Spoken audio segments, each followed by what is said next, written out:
Good morning sa inyo mga kabayan, this is Marlon in UK and for today's video ay tara, samahan nyo ako magluto ng paborito nating sinigang na baboy. Isa nga rin pala ako sa mga maraming Pilipino na hindi marunong magluto pero nung ako'y napunta dito sa UK ay natuto rin. Tara, i-share ko sa inyo yung mga recipe ko kung paano ko niluluto ang sinigang na baboy.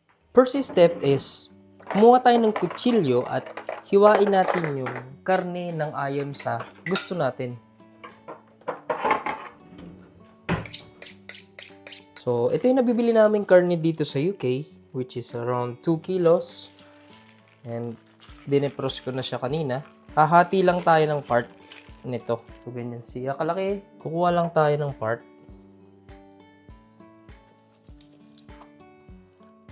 So, ang typical na hiwa na ginagawa ko sa sinigang na baboy ay ganito kalaki. Ayan, malaki siya. So, ito nga po pala yung karne na nahiwa ko. Ganyan po karami. Ang gagawin natin ngayon is huhugasan na natin. Banlawan natin yung karne para malinis. So, medyo mapula pa.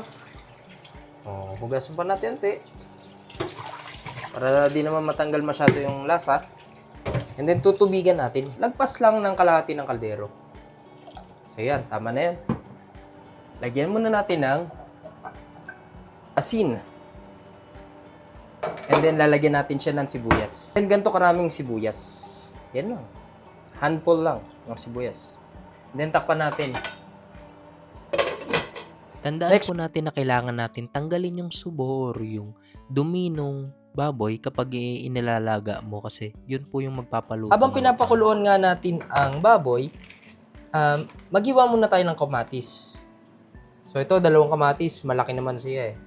So, dati nga po inilalagay ko ang kamatis kasama na kaagad dun sa baboy. Pero ngayon kasi, hinihiwa ko na siya. Tapos, later on ko na lang nilalagay kapag malapit ng lumambot yung baboy. Para hindi masyadong durog yung baboy, yung kamatis. At saka, maganda rin yung pagkakahiwa ng kamatis.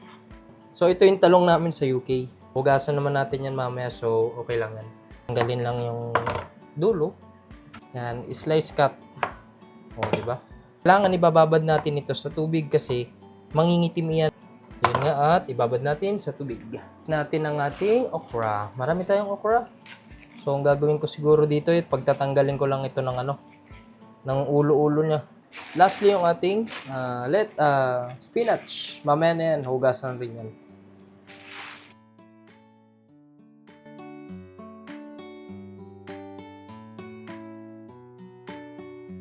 Siguro nakalipas na 30 minutes or 40 minutes po yung ating baboy na pinapakuluan. So, ang gagawin ko is ilalagay ko na itong ating kamatis.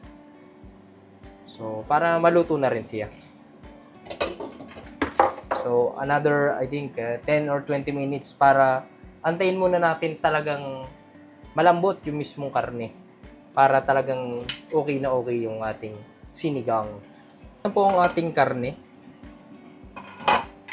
Then, ang next step ko is, lalagyan ko na siya ng tubig. Yung talagang gusto ko na tubig. Gano'ng karaming tubig.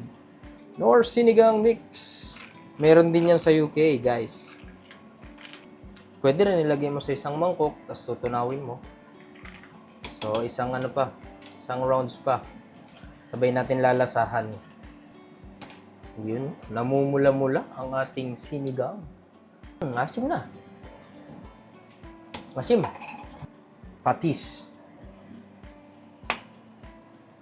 The best kasi yung patis panglasa ng mga pagkain.